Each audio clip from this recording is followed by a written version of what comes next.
մի հատ միավոր որևիցե կազմի մեջ, ասենք Ռուսաստան, Բելարուս կազմի մեջ, որը որ կունենա հպատակ իշխանություն, ոնց որ 30 տարի եղել է, որ զանգում էին, սպասում էին, տենային շնորհավորելու է, թե չի շնորհավորելու, որ ընտրությունները կեղծում էին, որտեվ գիտեին, որ հեսա մեկը իրան շնորհավորելու են, իրանք էլ հավերժ մնալու էին իշխանությունների, որ բանակը թալանում էին, վեր են կենում գնում են հիմա, բանակը որ թալանում էիք, որ գալիս էիք այն մարդկանց հետ, ովքեր ուազներով մարդկանց ուտելիքները, զինվորների ուտելիքները կանսերվեքը գողանում էին, այդ մարդկանց կողքը նստում, հետները քեֆեր էիք անում, հետները ընտրություններ էիք կեղծում, հետները բանակից մարդ էիք ազատում, փոխնախարար էիք նշանակում, դաշնակցական, բայց ամեն ինչը որ անում էիք չէիք մտածում, որ քարեր նետելու ժամանակից հետո գալու է քարեր նետել հավաքելու ժամանակը, այդ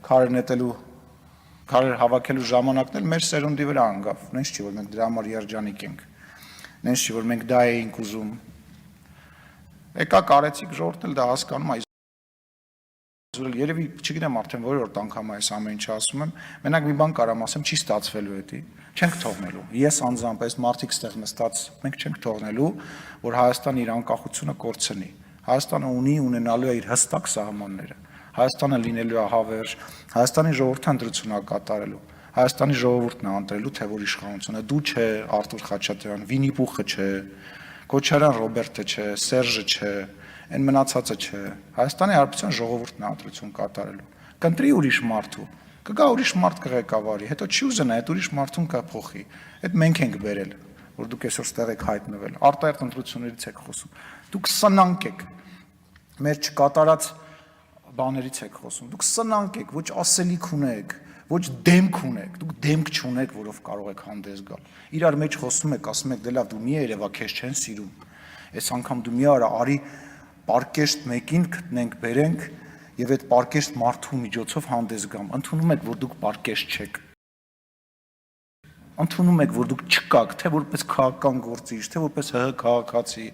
սնանկ եք, եկել եք արտահերթ ընտրություններից եք խոսում, այդքան մանդատները դրեք, դուք կարաք մանդատ դնեք,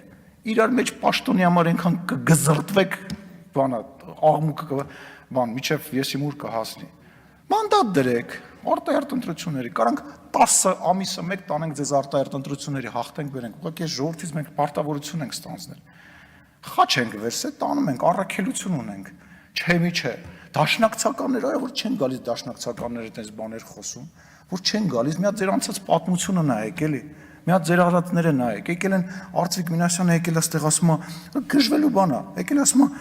եկեղեցին, որը կանգնած է քաղաքական պրոցեսի ակունքներում, ցնդվելու բան է,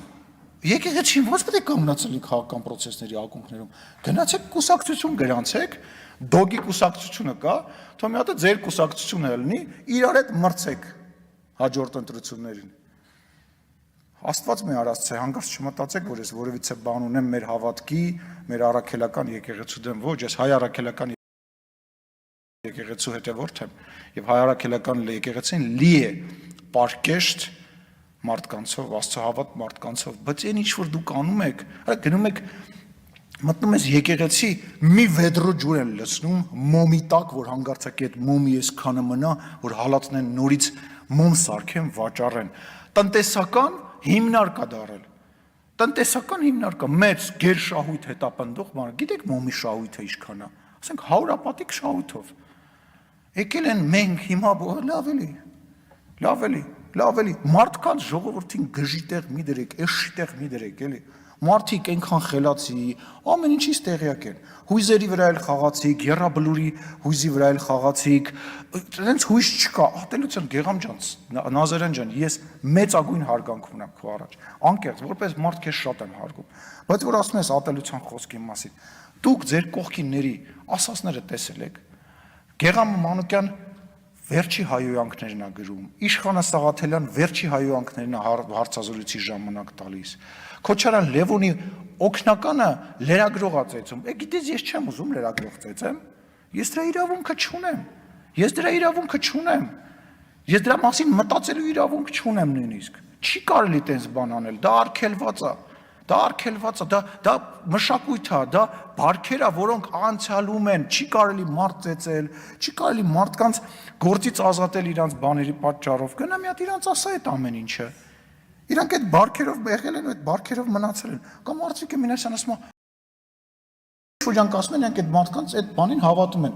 Հիմա այդ մարդկանց հետ աշխատելը մեր համար ընդունելի է, միգուցե փորձենք, բացատրենք, բայց այն մյուս մասան ունի մի նպատակ։ Հայաստանի Հանրապետությունում ոչ թե Հայաստանի Հանրապետություն որպես անկախ միավոր պետք է գոյություն չունենա։ Իսկ գիտեք պատահական է, եկեղեցու ներքաշել է այս ամեն ինչի մեջ։ Դուք ո՞նց եք պատկերացնում, եթե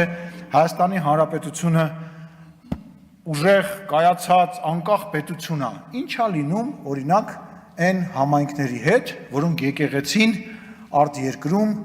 կարգավորում է։ Այդ համայնքների վրա ազդեցությունը, այդ օգնությունները, փողը, այդ ամեն ինչը, այդ ազդեցությունը, բա ինչ է ալնում դրա հետ։ Ոչ մի բան, վերանում են։ Իրանք իրենց լիազորությունը, իրենց հնարավորությունները կորցնում են։ Դրա համար էլ հիմա զանգը կանչում ասում է վերանում ենք որպես կառույց։ Էսա ամբողջ խնդիրը եւ